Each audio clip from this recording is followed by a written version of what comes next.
Hey, welcome back, podcast friends. Now, today's episode is going to be the first of a series of 3 episodes. So, today's episode, we're going to talk about what causes someone to become diabetic. In the second episode, we'll talk about what exactly is diabetes and what does it do to your body. And the third episode, we'll talk about how you can prevent, stop, and even reverse type 2 diabetes. And yes, it is very possible to do this. So let's just kind of get started. I want to explain diabetes as simple as I can, or how you become this way. So, the first thing that I really think is very important that you know is that diabetes is not an issue of high blood sugar or high blood glucose. That is a symptom of diabetes. Diabetes is actually due to insulin issues. It's all about your insulin. So there's 2 types of diabetes mellitus. So there's other types of diabetes, because diabetes just means that you excessive urination. And there's different things that can cause excessive urination. And I'll talk about that in the future episodes also. But with diabetes mellitus, mellitus means honey, means sweet. And that's what we're talking about. Is it used to be called sugar diabetes. And that's what we're talking about. And there's actually 2 types of sugar diabetes. And there's type 1 diabetes, where your pancreas does not produce any insulin whatsoever, doesn't produce it. And so you have to give yourself your own insulin. And this is why, and I'll talk about that later. Type 2 diabetes is the exact opposite. Type 2 diabetes is you are producing way, way too much insulin. And by producing way too much insulin constantly, so your insulin levels are high all day long. And this is what ends up causing insulin resistance. And we'll talk all about that in the future episodes. So I'm just going to break this down little by little. So, first, what is insulin? Insulin is an energy storage hormone. That's what it does. When we eat, our insulin comes up and it puts the different things that we eat, it puts it into our bodies in order to store it for our energy later. Now, there's 2 types of energy sources that our body uses. It uses glucose and it uses fat. Okay. It can use both of those. And so, as far as the glucose that our body uses, what it needs to have that for is for our fight or flight energy. That's the type of energy. We have 2 different sources because we have 2 different types of energy. We have the energy that's fight or flight. We've got stress. We've got to get away from something really quickly. And so that's going to be one form. That's what glucose is supposed to be for. But then we have all of our other needs for energy that we require every single day, constantly, 100% of the time. You're doing it right now. There's all kinds of things, like you need energy for your heart to beat, for your brain to think, for your lungs to breathe, for every cell in your body to replicate. You have to have energy for all that. So fat is the good energy source. Now, a big difference here is glucose can only be used for energy. That's all our body uses for it for. To where fat is a major part. That's a main energy source that we use for all of our daily fat needs, for our energy needs. But the other thing, fat is used to make every single cell membrane in your body. And we are constantly making new cells all the time. You're making new cells right now. You're making new cells that are sloughed off your GI tract. You're making new cells sloughed off your skin. You're having little bitty tiny tears all over your body and everything. You're constantly making new things, new cells for that. Anytime you get injured, you're making new cells. So we're constantly regenerating, returning over our organs, and we need fat to make all those cells. We also use fat in our hormone production. A lot of our hormones are actually based off fat, like cortisol and vitamin D and estrogen and progesterone and testosterone. Those are all made out of fat. Those are all made out of a cholesterol. The other thing you need for is we have fat soluble vitamins that we have to get. That's vitamins A, D, E, and K. Since these are fat soluble, we can't get those absorbed if we don't eat fat. So we need the fat to absorb those fat soluble vitamins, and you don't want to get deficient on those.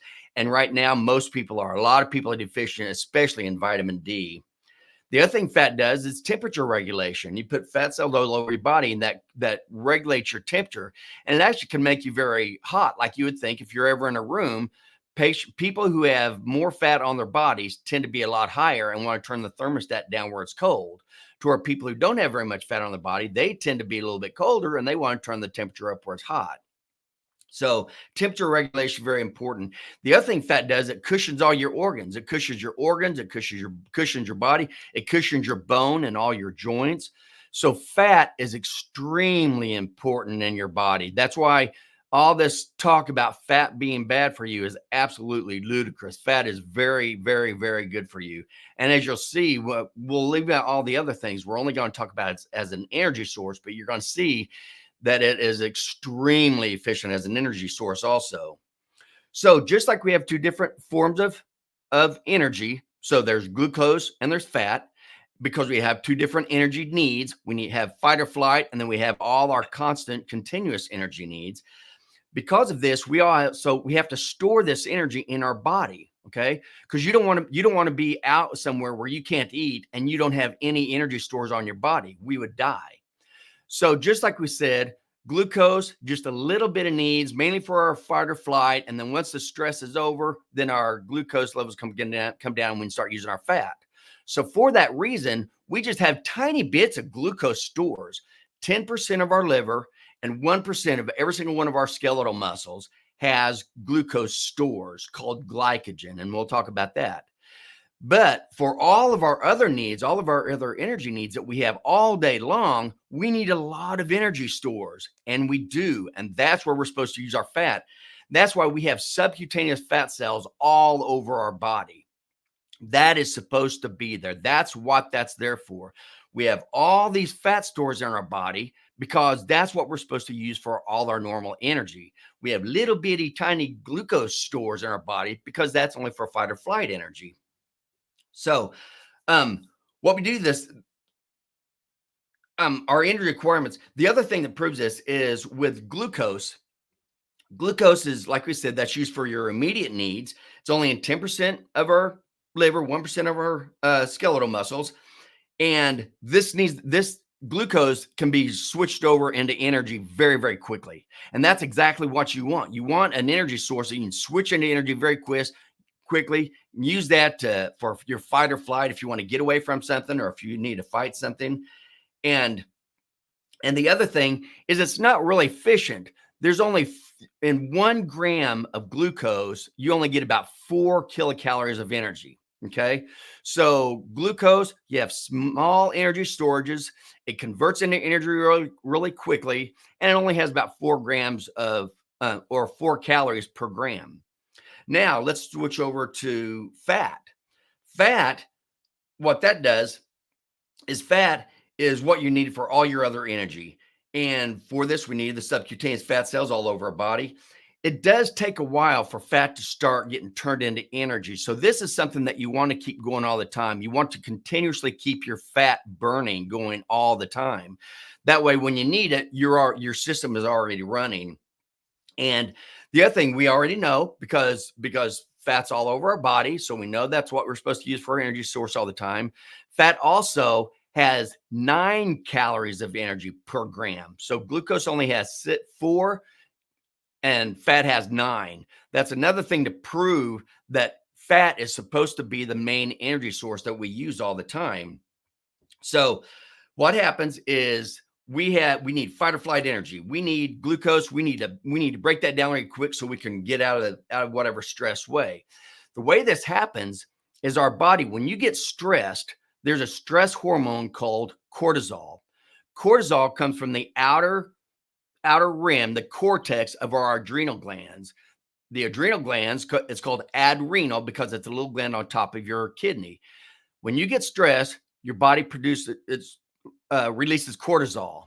That cortisol will go to your pancreas, have it produce a substance called glucagon, and that tells your liver to break down these glycogen stores and put that into your body. So that way or put that into your blood so you can use that as an energy source. But all your other needs are going to be coming from fat. So what you want to do is you want to have this energy store. You want to be able to have your fat cells are sitting there burning. They're just burning, going along fine, taking care of all your energy needs. All of a sudden you get stressed. That's called cortisol. And then cortisol causes your liver to break down your glycogen, put that into your body. Oh, that's the other thing I want to tell you. Glycogen. I keep talking about glycogen. I forgot to tell you. That is the way that our body stores our glucose. It stores it in the, like I said, 10% of the liver, 1% of your skeletal muscles. And what it does, it takes the glucose molecules that are in your blood and it puts them all together like a little glucose brick. And that's called glycogen. And that's the storage form of glucose in our liver and our muscle cells. So when we need this quick energy, our body causes the liver to break that glycogen down back into glucose, put the glucose into the system.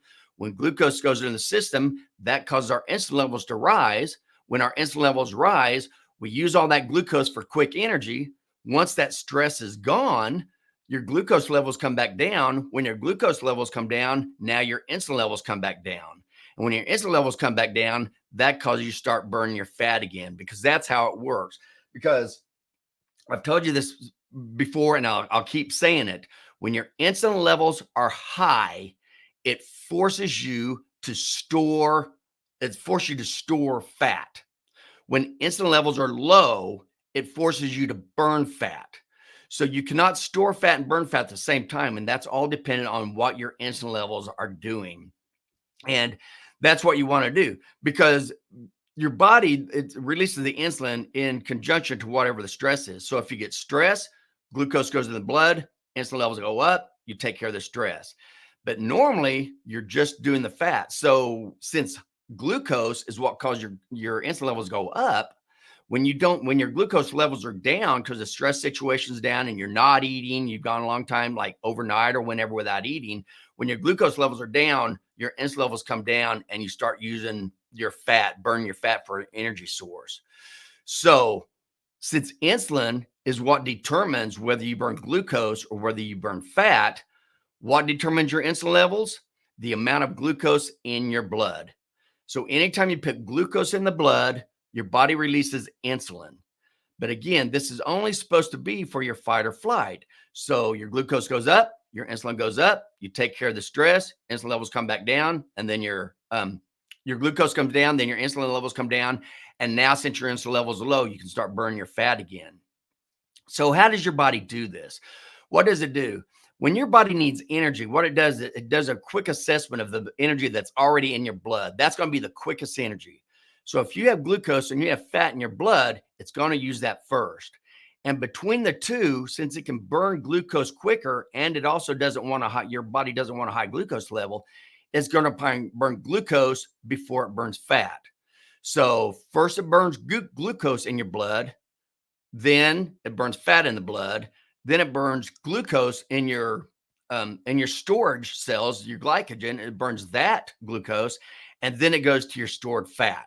That's the level that it goes to. And so that's why it's really important to kind of understand exactly what's going on here. And the way this gets orchestrated, just so you understand, let's use a marathon runner. Okay. So if you have a marathon runner that is used to burning glucose for his energy source all the time, so because they eat carbohydrates all the time, they are only using glucose for their energy source.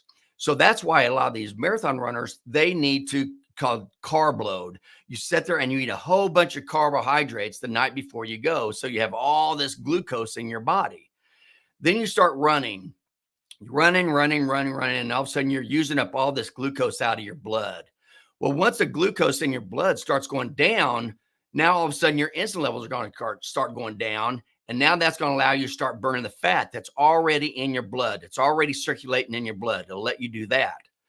Well, once you've used the glucose out of your blood and you've used your fat, now you have to switch over and you have to start using your stored glucose again. So when you're running for long periods of time and you run out of blood glucose and then you run out of blood fat, those get low, that puts your body in a stress situation. So now you're stressed because you're running out of energy. So your body releases cortisol, and then that stimulates the liver to break down its glycogen and glucose and puts glucose back in your system. So now you have more glucose. You're running off your glucose stores. However, you only have 10% of your liver and 1% of your skeletal muscle for glucose. So you're eventually going to run out of that. And that's when they call marathon runners. That's when they say that they hit a wall. they're almost through with the marathon. They just all of a sudden they just can't go any further. But for those runners that can go past that, hitting that wall, all of a sudden it's like they get a second wind, and they do. Because when they hit that wall, that means all their glucose is now drained out of their blood, including their storage glucose. So now their insulin levels drop, and now they can start burning their fat, and it gives them like a second wind so they can run. Okay, that's a carb burning marathon runner. There are also marathon runners who are fat burners. These do the exact opposite. They've already have their fat burning machine running. By the time they ever get to the starting line, they're sitting there, they're burning their fat. So once they go, they don't have to worry about hitting a wall because they're just using their fat stores the entire time. So they can go a lot further distance and a lot longer in general, when they're training. But that's why, because fat is a lot better energy source, but you can only use it when your levels are low. So if you're carb loading and you're constantly drinking glucose throughout the race, you're constantly leaving your glucose levels high. So you're burning a poor source of energy, really. And so how does this happen? What happens after a meal? When you eat a meal, what makes your blood glucose go high? Okay, first, anytime your blood glucose is high, anytime it's over 160 to 180 milligrams per deciliter, our bodies are already made where that's going to start excreting glucose out through our kidneys, because we do not want high blood glucose. So once it gets to 160 or 180, our body automatically starts excreting it through the kidneys. And that's the way they used to test if somebody was diabetic or not. They would test to see how much sugar was in the urine, because we didn't have blood tests back then. So now again, remember, we have the fight or flight. So the way glucose gets into your blood, one we've already talked about, it gets in your blood when you get stressed, and the stress causes cortisol to cause the liver to break down the glycogen and put glucose into your blood. That's one way that your blood gets high in glucose. Okay, we're breaking down the storage form in a stress situation so we can handle it. The other way, and the most common way that you get into high blood glucose, is after you eat. Okay, so anytime you eat, what's going to happen is you eat glucose. Okay, so you're sitting there and you're eating all this glucose constantly all day long. That glucose goes into your blood. Now your blood glucose is high. So your body starts prioritizing what does it do with this blood glucose. The first thing it's going to do is use that for whatever quick energy you need for whatever activity you did just right after you ate. Okay. However, most people aren't marathon runners. Most people, after they eat, the activity they do is they sit. They sit in front of a computer. They sit at home. They may lay down and take a nap. They sit in the car. So most people don't have a lot of activity immediately after they eat. Okay. So that's one thing. So once the energy glucose has been burned for that, the next thing your body does is takes the rest of the glucose or some of the other glucose and replenishes the glycogen stores. Okay, your glucose stores. But again, it's only 10% of your liver, 1% of each skeletal muscle. So you don't have a lot of energy stores of glucose. So after you use the glucose, after a meal, after you use the glucose for whatever activity you're doing, and then you replenish your glucose stores, all the rest of that glucose gets turned into triglycerides and stored in your fat cells as fat. So every time you eat a carbohydrate, most of the glucose, because all carbohydrates are made out of glucose. And I'll talk about that in just a little bit. But all glucose is going to be turned into fat and stored. Okay. But again, you have fat cells all over your body. So it takes years, okay, maybe decades, 10, 20 years before you actually start seeing all the bad effects that happens from eating carbohydrates continuously through the day and doing nothing but storing this fat in your fat cells. So after it does all that, and again, what happens is you're storing that in your fat cells. Once you store that in your fat cells, you turn in fat and store it. Now your blood glucose levels go low. Once your blood glucose goes low after a meal, after you've already done everything with the glucose, turned into fat and stored it, your levels go down low on insulin, and now you start burning that fat again. And that's so important because you want to be burning your fat constantly. And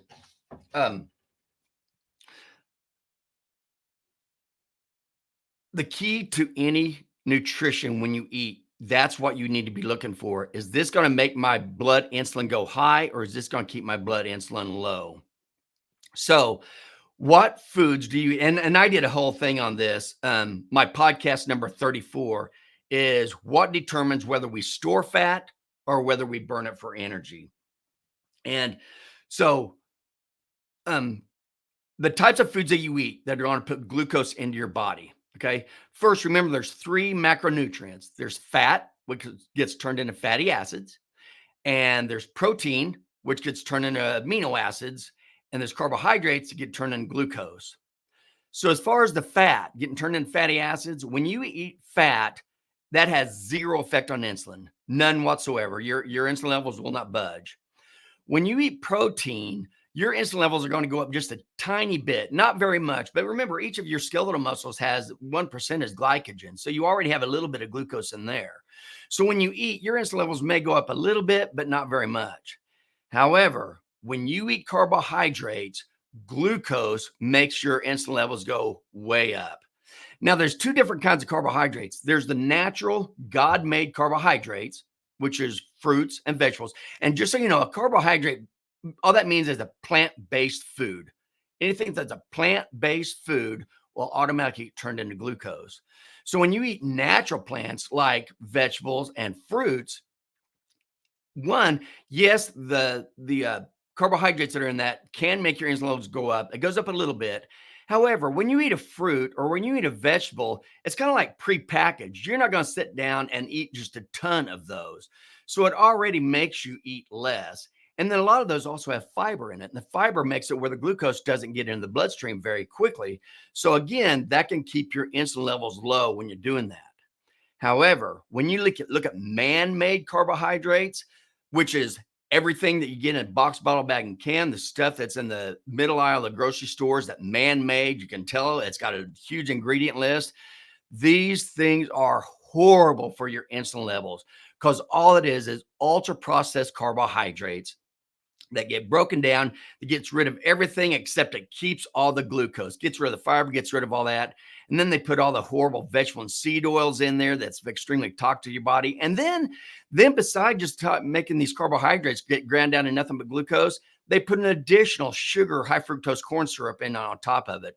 So you've got these massively high glucose levels, massively high insulin levels. And when you eat this food all day long, you're keeping your insulin levels up all day long. And this is extremely horrible to your body. And that's where you start getting the insulin resistance.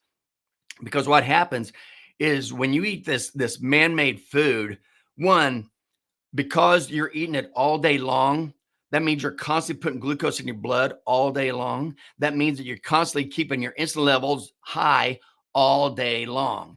And remember, when your insulin levels are high, it forces your body to store fat. When your insulin levels are low, it forces your body to burn fat. And that's so important to remember that. So when you eat all day long, your insulin levels are high all day long, you're constantly putting fat into your fat cells. Now, you're forcing your body to only use glucose. And remember, glucose was supposed to only be used for your energy. That's why you only have 10%. I mean, your fight or flight energy. That's why you only have 10% in your liver there. But when you're eating it all day long, you're constantly putting this glucose. That's the only thing your body can use. And it's only 4 kilocalories per gram. So you have to eat all this glucose. And so you're keeping your insulin levels high.